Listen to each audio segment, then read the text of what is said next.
Hi everyone.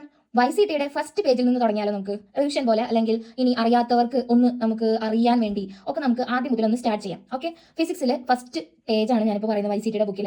അതിൽ the commercial unit of electrical energy is, ചിലവർക്ക് അറിയുന്നുണ്ടാവും, ചിലവർക്ക് അറിയുന്നുണ്ടാവില്ല. അപ്പോൾ commercial unit of electrical energy എന്ന് പറയുന്നത് എന്താണ്? കിലോ വാട്ട് അവർ ആണ്. Okay, the commercial unit of electrical energy is kilo watt hour. 1 kilo watt hour എന്ന് പറഞ്ഞു കഴിഞ്ഞാൽ എന്താണ്?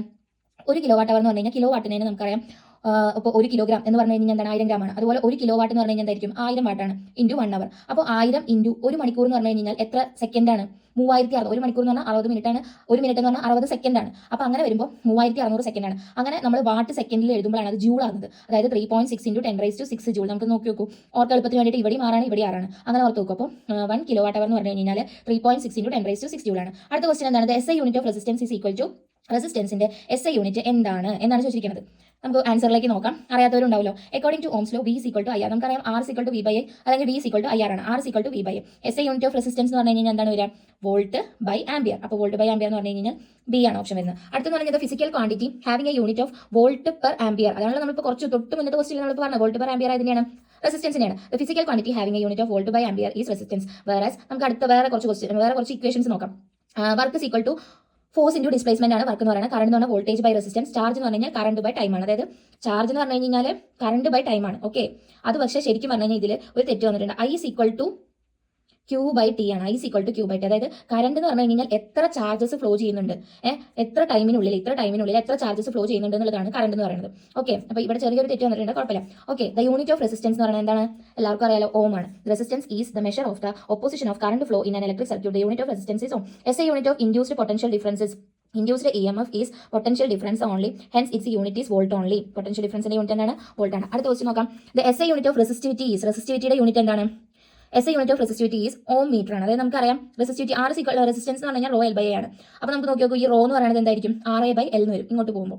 അപ്പോൾ അങ്ങനെ വരുമ്പോൾ ഓം മീറ്റർ എന്ന് പറഞ്ഞാൽ ഇവിടെ മീറ്റർ സ്ക്വയർ ഏരിയയുടെ ബൈ മീറ്റർ വരുമ്പോൾ ഓം മീറ്റർ ആണ് വരുന്നത്. Electrical resistivity is that property of A material that measures how strongly it resist electric current. അതായത് റെസിസ്റ്റൻസ് എന്ന് പറഞ്ഞു കഴിഞ്ഞാൽ എന്താണ്?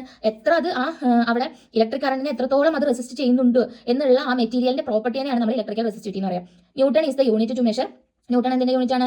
ഫോഴ്സിന്റെ യൂണിറ്റ് ആണ്. നമുക്ക് ചിലത് നോക്കാം. പവർ വാട്ടാണ്, ഫോഴ്സ് ന്യൂട്ടൺ ആണ്, പ്രഷർ എന്ന് പറയുന്നത് പാസ്കൽ ആണ്, റെസിസ്റ്റൻസ് ഓം ആണ്. The SI unit of sound wave frequencies named in honour of which scientist? ഫ്രീക്വൻസിയുടെ യൂണിറ്റ് എന്താ? ഹെർട്സ് അല്ലേ. അപ്പോൾ നമുക്ക് നോക്കിയോ, Heinrich Rudolf Hertz. The term hertz was proposed in the early 1920s by German scientist to owner the 19th century German physicist. നമ്മൾ എന്താ പറഞ്ഞാൽ? Heinrich Rudolf Hertz. It is a part of the international system of units, SI system, which is based on metric system. The work done by a force acting on an object is equal to the amount of force applied by the distance travelled in the direction of force. Which of the following is not a unit of work? വർക്കിന്റെ unit അല്ലാത്തത് ഏതാണെന്നാണ് ചോദിച്ചിരിക്കുന്നത്. Work എന്ന് പറഞ്ഞാൽ force into distance, അല്ലെ? Force into നമ്മളിവിടെ കണ്ടില്ലേ, force into displacement ആണ് വർക്ക് എന്ന് പറയുന്നത്. ഇവിടെ വർക്ക് എന്ന് പറഞ്ഞു കഴിഞ്ഞാൽ can be defined as on an object is equal to the magnitude of force applied by the distance travelled by the object in the direction of force. W എന്ന് പറഞ്ഞാൽ FS cos θ ആണ്. The SI unit of work എന്ന് പറഞ്ഞു കഴിഞ്ഞാൽ എന്താണ് വരിക? Newton metre. കണ്ടോ, ഇവിടെ ഫോഴ്സിന്റെ യൂണിറ്റ് ന്യൂട്ടൺ, ഇവിടെ മീറ്റർ. Displacement unit metre. അപ്പോൾ ന്യൂട്ടൺ മീറ്റർ എന്നല്ലേ വരിക ഇതിലപ്പോൾ ജൂള്. അതായത് ന്യൂട്ടൺ മീറ്റർ എന്ന് പറയും, ജൂൾ എന്ന് പറയും. വർക്കിന്റെ യൂണിറ്റ് ജൂളും കൂടിയാണ്. അപ്പോൾ kilogram metre square per second square ആണ്. CGS യൂണിറ്റ് എന്ന് പറയുന്നത് എർഗ് ആണ്. പിന്നെ അതുപോലെ തന്നെ ന്യൂട്ടൺ എന്ന് പറയും. Kilogram metre per second square is the unit of force. പിന്നെ അതുപോലെ തന്നെ ഇതിലല്ലാത്തത് ഏതാണെന്ന് ചോദിച്ചിരിക്കുന്നത്. അപ്പോൾ kilogram metre per second square. The unit of forces, the SI unit of forces kilogram metre second raise to -2 ആണ്. The quantity of forces expressed by a vector product of mass and acceleration F = ma. അപ്പോൾ first page നമ്മൾ കണ്ട YCTയിലെ first page നമ്മൾ കഴിഞ്ഞിട്ടുണ്ട്. അപ്പോൾ നമുക്ക് ഇങ്ങനെ പഠിച്ചു പോവാം. ഓക്കെ, അടുത്ത പേജ് അടുത്ത ക്വസ്റ്റ്യൻസ് ആയിട്ട് അടുത്ത ദിവസം വരാം. ഓക്കെ, അപ്പോൾ എല്ലാവരും പഠിക്കാം. ബൈ.